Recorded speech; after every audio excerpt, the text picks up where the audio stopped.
सदी मुकम्मल हुई, लाहौर चैम्बर ऑफ कॉमर्स कायम हुए। इस तारीखी चैम्बर के 100वें सदर जनाब काशिफ अनवर और हमारे प्यारे भाईजान और 101वें सदर भी है। तो मैं इसलिए कहता हूँ तो मैं ये कहा करता हूँ तो मुझे खुशी होगी आपके ख्याल अब्दुल साहब,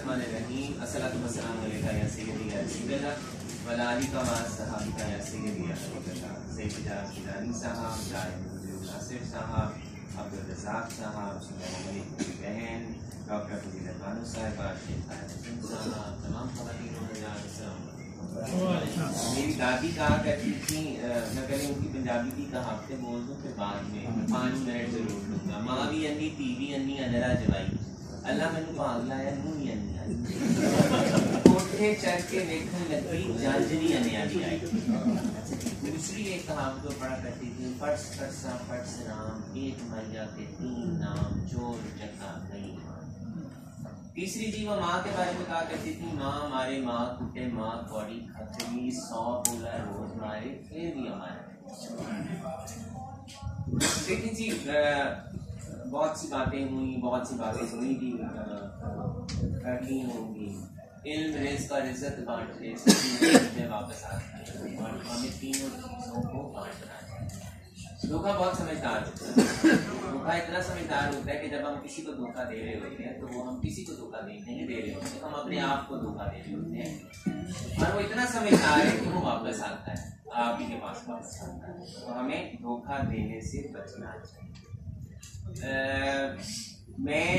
हमारे जो सवाल का सबसे बड़ा वजह है वो ये है कि हम अपनी सकाफत, समाज, तहजीब, अपने मजहब से बहुत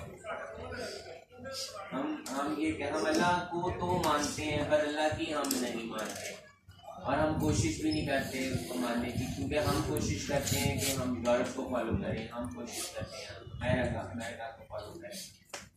मैं जो अगर आज यहाँ पर हूँ तो अपने पेरेंट्स की वजह से हूँ, और इसमें बहुत बड़ा हाथ मेरी वालिदा का है, इसमें बहुत बड़ा हाथ मेरी दादी की दुआओं का है। यहाँ नानी दादियाँ भी बैठी हैं, जो मेरी दादी दुआएं दिया करती थी वो आज की दादियाँ दुआएं, वो आज की नानियाँ दुआएं, उन्हें शायद वो पता ही नहीं है कि वो दुआएं थी। मेरी दादी क्या कहा करती थी, अल्लाह के सामने पागल अल्लाह इना दवे जिना कुआं दरियावां च पानी सत्ता समाना ते ना लिखिया जावे, किसी चीज की थोड़ ना होवे। तो आजकल की नानियों को तो पंजाबी नहीं बोलनी आती, तो वो पंजाबी में ये दुआ कैसे देंगी?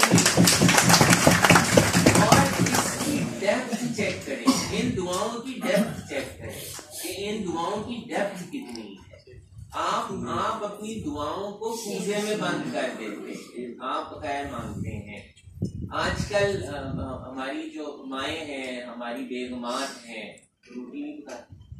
मेरी दादी आखिरी वक्त तक रोटी पकाया करती। She was 78। और बस बीमारी से कुछ अर्सा पहले तक वो रोटी खुद बनाती थी। और मुझे याद है जब वो रोटी बनाती, चूंकि नमाज पढ़ती थी तो बावजू होती थी, जब बावजू होती थी तो वो पढ़ती रहती थी। तो जब हमारे पेरेंट्स, जब हमने खाया हुआ है तो हमने तो वो अल्टीमेटली वो दुरूद शरीफ पढ़ रही होती थी, इस्तग़फ़ार पढ़ रही होती थी। तो आज तो तंदूर वाला हमें रोटी खिलाता है, आज तो हमारी जो मेड है वो भी मुसलमान नहीं होती, तो वो हमें दुरूद शरीफ वाली और वो इस्तग़फ़ार वाला तो हमारे अंदर नहीं जा रहा होगा ना। और पहले बरकत होती थी, आज बरकत नहीं होती। मुझे अच्छी तरह से याद है मेरी दादी अपनी जो जिस देचकी में पकाया करती थी उसका ढक्कन नंगा नहीं किया करती, और वो डोई या तफगीर में से निकाल के जितने लोग भी होते थे वो परोसती जाती थी। आज हम खाना डिशों में सर्व करते हैं, हमने बरकत के कॉन्सेप्ट को खत्म कर दिया, हम भूल गए हैं। हमें वापस आना होगा उस कॉन्सेप्ट की तरफ, वो जो बरकत थी उस बरकत को वापस लाना होगा। दूसरा, हम तवक्कल को भूल गए हैं, हम अल्लाह पे तवक्कल नहीं करते। भाईजान ने हज की बात की ना, मैं भी सुनाता हूँ। मेरी शादी 1995 में और मेरी बेगम ने मुझे कहा कि हाजिया उम्रे पे जाना है। मैं कहा पैगाम मेरे घर आए, अगर उम्रे पे जाना है तो पैगाम मेरे घर आए। उसने कहा कि पैगाम घर नहीं आता, میں کہا میرا پیغام میرے گھر ہے. اچھا جی. 1902 میں 10 سال کے بعد پہلا عمرہ کر کے آیا 2005.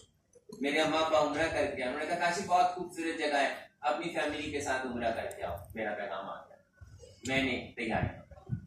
میری بیگم نے پھر کہا کہ پھر عمرہ یا حج کرنے چلے. میں کہا اگر میں نے جانا ہوگا تو پیغام میرے گھر آئے گا, میں نہیں کوشش کروں گا. اس نے کہا نہیں, آپ کو جانا پڑے گا. ایک دفعہ اللہ نے پیغام گھر بھیج دیا, اللہ بار بار گھر پیغام بھیج دیتا. میں کہا انشاءاللہ میرے گھر پیغام آئے گا.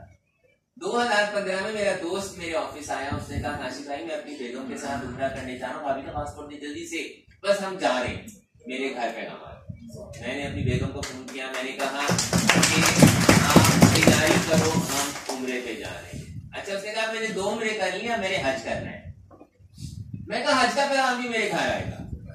کہتی ہے نہیں آئے گا, حج کے لیے تو اتنی لمبی لمبی لائنیں, جانا پڑتا ہے سال 2 سال. میں کہا انشاءاللہ حج کا پیغام بھی میرے گھر پہ آئے گا. اچھا جی, اب اپنا معاملہ ہے, توکل کا معاملہ ہے, اس کے ساتھ معاملہ ہے. 2015 میں میرے بھائی نے اپنے اور اپنی بیگم کے لیے اپلائی کیا حج کے, اور اس نے جب اپلائی کیا تو بالکل اینڈ ہو گیا تھا. اور جس کی ٹریولنگ ایجنٹ سے کہا تو اس نے کہا سندیپ بھائی اب تو کلوز ہو گیا, آپ اگلے سال اب اپلائی کرنا 2016 میں. اللہ تعالیٰ کے صدقے جاؤں, جب 16 میں اس نے ٹیلی فون کیا میرے بھائی کو تو اس نے کہا میں نہیں جا رہا, کاشف بھائی اور بھابھی جا رہے ہیں. اس نے کنفرمیشن پہلے کی اور مجھے فون کیا کہ کاشف بھائی تیاری کریں, آپ اور بھابھی حج پہ جا رہے ہیں. تو یہ دیکھیں, ہم دراصل ہم ویئر وی لیک, ہم توکل پہ لیک کرتے ہیں. ہم اس کو اپنی مرضی سے چلانا چاہتے ہیں, اس کی مرضی سے چلیے, خدا اس کی مرضی سے چلیے. آپ جب ہو سکتا ہے ہم جو چیز اس سے مانگ رہے ہوتے ہیں وہ ہمارے حق میں بہتر نہ ہو. وہ بہتر جانتا ہے کہ اس نے کب دینا ہے, کیسے دینا ہے اور کیوں دینا ہے. یہ بھی ہو سکتا ہے وہ دینا ہی نہ چاہتا, ہمارے لیے وہ بہتر ہی نہ ہو. تو اٹ از ویری امپورٹینٹ کہ ہمیں اللہ تعالیٰ سے دوستی کرنی چاہیے اور اس پہ سب کچھ چھوڑ دینا چاہیے کہ مولا اب میں نے پریزیڈنٹ بننا تھا تو میں نے کسی دن بھی یہ نہیں کہا کہ میں نے پریزیڈنٹ بننا ہے. میں نے کہا مولا اگر آپ سمجھتے ہو کہ یہ میرے لیے بہتر ہے تو مجھے بنا دیجیے, اگر میرے لیے بہتر نہیں ہے تو شروع میں ہی میرے راستے میں رکاوٹ کھڑی کر دیجیے. اور میں نے کہا میرے لیے یہ امتحان کھڑا نہ کریے گا, میں اس کرسی پہ اگر آ رہا ہوں تو یہ میرے لیے امتحان نہ ہو.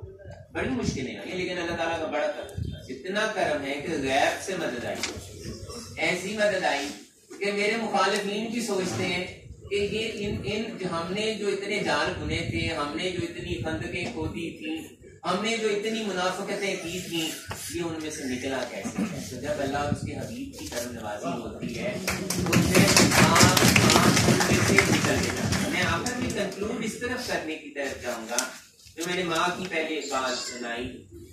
تو جی ایک ایسے ایسٹ ہیں والدین کے پلیز ٹیک کیئر آف. یا چھوٹے چھوٹے بچے بھی بیٹھے ہیں, بچے بیٹھے کوئی اور بھی آنا چاہے گا بھی آنے صاحب